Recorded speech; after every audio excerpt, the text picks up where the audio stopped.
نمکولیاں کھانے کے شوق میں میں درخت پر چڑھ گیا اور تازہ تازہ خوب نمکولیاں کھائیں، لیکن اب مسئلہ یہ تھا کہ درخت سے اتروں کیسے؟ چڑھنا تو مجھے آتا ہے، اترنا نہیں آتا۔ چنانچہ میں سیڑھی والے کی دکان پر پہنچا، اس سے کرائے پر سیڑھی لی، اسے لگا کر میں درخت سے اترا۔ نمکولیوں کے شہد کی طرح میٹھے ہونے پر آپ کا کیا خیال ہے؟ رحیم بخش نے امیر آدمی سے سوال کیا۔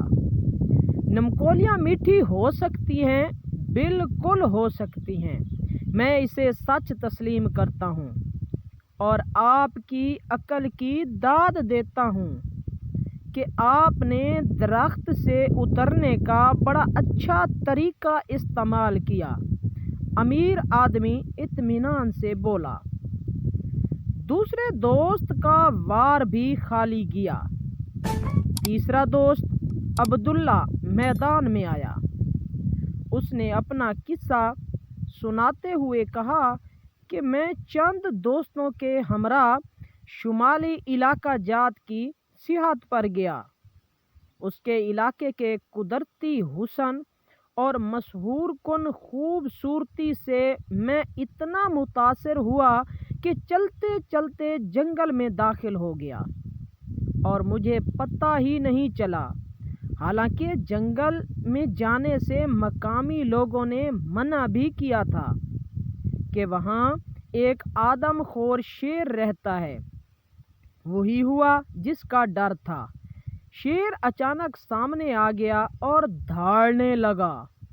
اس کی دھاڑ سے پورا جنگل لرز رہا تھا، لیکن میں پرسکون کھڑا رہا۔ میں نے شیر کو سمجھایا کہ وہ مجھے کھانے کی کوشش نہ کرے، میں عام آدمی نہیں ہوں، تیرا جبڑا توڑ دوں گا، لیکن وہ نہ مانا اور مجھ پر حملہ آور ہوا۔ وہ جیسے ہی منہ پھاڑ کر میرے اوپر کودا، میں نے اس کا نچلا جبڑا داہنے ہاتھ سے اور اوپر کا جبڑا بائیں ہاتھ سے تھام لیا۔ وہ اپنا منہ بند کرنے کے لیے زور لگا رہا تھا، جبکہ میں اس کے جبڑوں کو جنبش نہیں کرنے دے رہا تھا۔ دونوں زور لگا رہے تھے۔ شیر کان پھاڑنے والی آوازیں نکال رہا تھا، لیکن میں نے اپنی گرفت مضبوط رکھی اور پھر ایک جھٹکے سے اس کے دونوں جبڑے چیر دیے۔ وہ بے جان ہو کر زمین پر ڈھیر ہو گیا۔ میرے دوست اور جو میری تلاش میں وہاں پہنچ گئے تھے، یہ منظر دیکھ کر ششدر رہ گئے۔ انہیں اپنی آنکھوں پر یقین نہیں آ رہا تھا کہ میں نے نہتے ہاتھوں سے ببر شیر کو ہلاک کر دیا۔ عبداللہ نے امیر آدمی سے سوال کیا کہ آپ کو بھی یقین آ رہا ہوگا۔ امیر آدمی نے پرسکون انداز میں جواب دیا، آپ کا قد کاٹ بتا رہا ہے کہ آپ نے شیر کو یقیناً ہلاک کر دیا ہوگا، میں اسے سچ تسلیم کرتا ہوں۔ تیسرا وار بھی خالی جانے پر چاروں دوست مایوس ہو گئے۔ ان کی آخری امید چوتھا دوست حمید الدین عرف حمیدہ تھا، جس نے امیر آدمی کو لوٹنے کا پلان بنایا تھا۔ حمید نے سوچا کہ ایسا بڑا جھوٹ بولا جائے جس پر امیر آدمی کو بالکل یقین نہ آئے اور وہ انکار کرنے پر مجبور ہو جائے، تاکہ وہ کھیل جیت لیں اور اس کی قیمتی اشیاء ہتھیا لیں۔ چوتھے دوست نے اپنا قصہ بیان کرتے ہوئے کہا، میں ایک دن مچھلی کا شکار کھیلنے سمندر پر گیا۔ میں نے ایک کشتی کرائے پر لی اور گہرے سمندر میں پہنچ گیا۔ میں نے دیکھا کہ وہاں اور بھی شکاری اور مچھیرے تھے، جو اپنی اپنی کشتیاں لیے مچھلیوں کا شکار کر رہے تھے۔ اور انہوں نے اچھی خاصی مچھلیاں پکڑ لی تھیں۔ میں نے بھی سمندر میں اپنا جال ڈال دیا، لیکن کئی گھنٹے ہو گئے کوئی بڑی مچھلی جال میں نہیں آئی۔ مجھے غصہ آ گیا، میں نے جال کو چھوڑا اور سمندر میں چھلانگ لگا دی اور ہوتے کھاتا ہوا سمندر کی تہہ میں پہنچ گیا۔ وہاں ایک بڑی وہیل مجھے دکھائی دی، اس نے بھی مجھے دیکھا اور مجھ پر حملہ آور ہوئی۔ جوں ہی میری طرف بڑھی، میں نے دیکھا نہ تو ایک زوردار مکہ اس کی داہنی آنکھ پر جڑ دیا۔ اس کی آنکھ نکل کر پانی میں گر گئی، جسے چھوٹی مچھلیوں نے ذرا سی دیر میں چٹ کر لیا۔ وہیل غضبناک ہو کر پھر میری طرف پلٹی۔